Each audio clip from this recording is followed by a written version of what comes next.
Greetings. I hope everybody's doing okay. Now this is going to get around. For starters, mu videos nazo nali nkoze eno gye ngenda kusaba osinga okutambuza. The handcuffs they left behind. Empingu ze baleke mabega. Tugenda jukola mu steps. Egenda kugoberera mitendera. Ngenda kusaba kawulirizeemu kawobudde nga bw'okatambuza. The end of physical slavery. Enkomekero y'obuddu. The birth of mental chains. Naye ate okuzaalibwa kw'enjegereza obwongo. Omuzungu n'omuwalabu bakomekereza obuddu. Wabula enjegereza baatusibanga ku mikono ne ku magulu baazisikiza ezo ze tutalaba.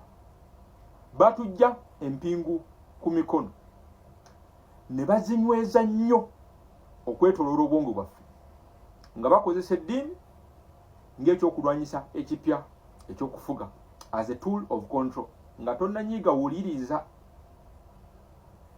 Kyakubiri, bwe tufubutuka mu buddu mu slave trade tuyingira colonialism, obufuzi bw'amatwale, the second wave of enslavement. Buno bwe bwali obuddu obwokubiri oba yali weevu ey'okubiri ey'obuddu. The same power that shipped Africans like cargo. Abamaanyi be bamu abaatwalanga bajjajjaffe ng'ebyamaguzi. Bakomawo ne Bible, bakomawo ne Quran, ne bakomawo ne mundu, ne bawamba amataka gaffe, ne batwala resources zaffe. But most dangerously, naye ekisinga okuba ekibi ennyo, wakati nga batwala resources n'amataka nga bagawamba, obwongo bw'omuddugavu bwatwalibwa ebitundu 9 ku buli 100. Tugenze mu feezi ey'okusatu. Independence without freedom. Bakuwa obwetwaze naye tebakukiriza kwenunula. Obwetwaze colonialism bwakoma. Colonialism ended. Abafirika mwafuna flaga zammwe ne mufuna national anthem. Naye temwafuna true liberation. Lwansonga enjegereza abasiibwa ku bwongo zasigala emabega nga zikwekeddwa mu kusomesebwa oba mu kusomesebwa obedience, obugonvu, passivity and unquestioning faith. N'obutabuuza kibuuzo kyonna, nzikiriza yonna. Step ey'okuna. Religion as a tool of submission.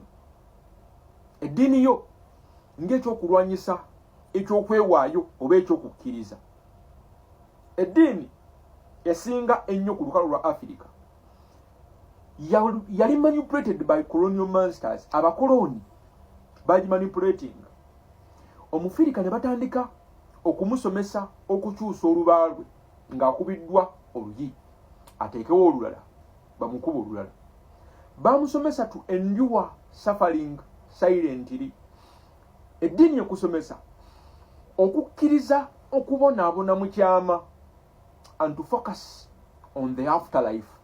N'okutunulira obulamu obutali bwa nsi eno wabula obulamu bw'ogenda osanga mu ggulu.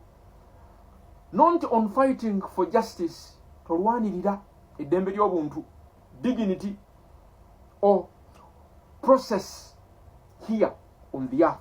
Oba ebyo byonna ebikolebwa o progress ebikolebwa wano ku nsi. Ku step ey'okutaano, the great psychological shift. The slave master or the slave master's whip, omuggo gwa slave master gwe yakozesanga okukuba bajjajjaffe, bagukyusamu ne gufuuka eddoboozi ly'omubuulizi. Omufirika asomesebwa oba bamusomesa nti ennaku eno gy'ayitamu ku nsi, ennaku gy'alaba e Uganda eri temporary, yakaseera buseera. Eggulu limulinze era eggulu lirinze abo bokka abawombeefu, abali obedient, abali submissive. Wakati nga abakulembeze abamutwala mu nsi eyo banyumirwa buli kyabugagga kya nsi baabugwe. Eddiini esomesa Omufirika nti bino biri temporary. Eddiini ekusomesa kubeera submissive, kukakkana amaaso go kugajja ku bino by'oyitamu ebitondeddwa abo bennyini abali mu bukulembeze bagamba tunula waggulu. A new breed of oppressors. Wulirizamu katono. Ne wakati nga bagamba nti omaze okufuna obwetwaze, African or Africa's own leaders inherited the colonial mindset. Ate abakulembeze baffe bennyini aba Africa basikira endowooza y'abakoloni.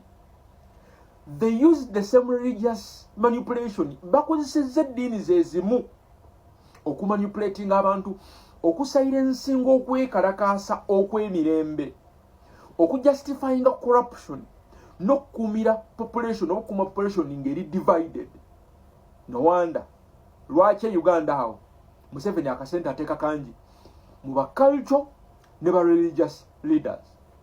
The cultivation of fear and acceptance. Generations nyingi zisomeseddwa okutya questioninga authority, to accept poverty as fate, okukkiriza obwavu ng'entuuko, and to see suffering as the divine will of God, n'okutwala okubonaabona ng'okusalawo okutuukirivu okwa Katonda, turning religion into a weapon of psychological oppression. Eddiini netuuka ng'efuuse ekyokulwanyisa ekyo ekifuga obwongo rather than liberation. Mu kifo ky'eddiini okununula. The mental chain still holds. Enjegere ze baasiba wano zikyatukutte ate zikyatutippye. While Africa is no longer physically enslaved, wakati ng'eno mu Bufirika tebakyatutwala ku njegere nga bwe baatutwalanga. Millions are still mentally enslaved. Millioni ne millioni z'abantu wano bakyali basibe nga balinda ebyamagero, accepting injustice and bowing to dictators and thieves dressed in religious language. Omufirika asaasibiddwa. Tolaba nti naawe oli mu kuyomba. Tolaba nti katutandise okunyiga ekyo kye baakusomesa. Luli bakkubanga nga bakutwala. Ku mulundi guno kye baakusomesa, bakusomesa no defendinga mental slavery. That's what you're doing. Era nawe agenda okumendinga kyogenda okukola. The greatest tragedy, self-enslavement. Akatyabaga kasinga okuba akakulu ennyo nti ate ffe kennyini yeffe abaisiba empingu. The oppressors no longer need to force chains on Africans. Bali abakoloni tebakyetaaga kuteekako mpingu gwe Omufirika. Too many now willingly wear them. Bangi kummwe enjegere ze babakakanga okwambala kati muzambala freely nga mwe kennyini mwabasinga okwagala. Clinging to belief systems that justify their own suffering and protect the powerful. Nga mwesibye ku kusomesebwa okwenjawulo okujustifyinga okubonaabona kwammwe n'okukuuma abo abali mu buyinza. The only way out bagiyita mental liberation. Africa's true freedom will come not from changing governments, but from breaking the mental chain. Si just kukyusa regime, wabula n'okumenyawo eyo mental chain. Enjegere ze baasiba wano. From realizing that faith should empower. Nga tukizuula nti byonna bye tukkiririzamu biteekeddwa kuzimba, kutuzimba, not to enslave, si kutusiba. That change starts here. Nti enkyukakyuka etandikira wano, togenda kugifunira eri. In the mind, mu bwongo, not in the clouds. Enkyukakyuka etandikira wano, seeri. Mu bufunze, Omuzungu n'Omuwarabu baagenda, naye tebaagenda baasigala.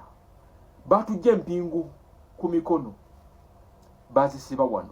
Eddiini yo gy'oyagala eteekeddwa kusomesa nti ne wano wooli biteekeddwa kuba birungi, kubanga obukulembeze bw'olimu bwe busalawo ekinene ku bulamu ki bw'ogenda okulivinga wano.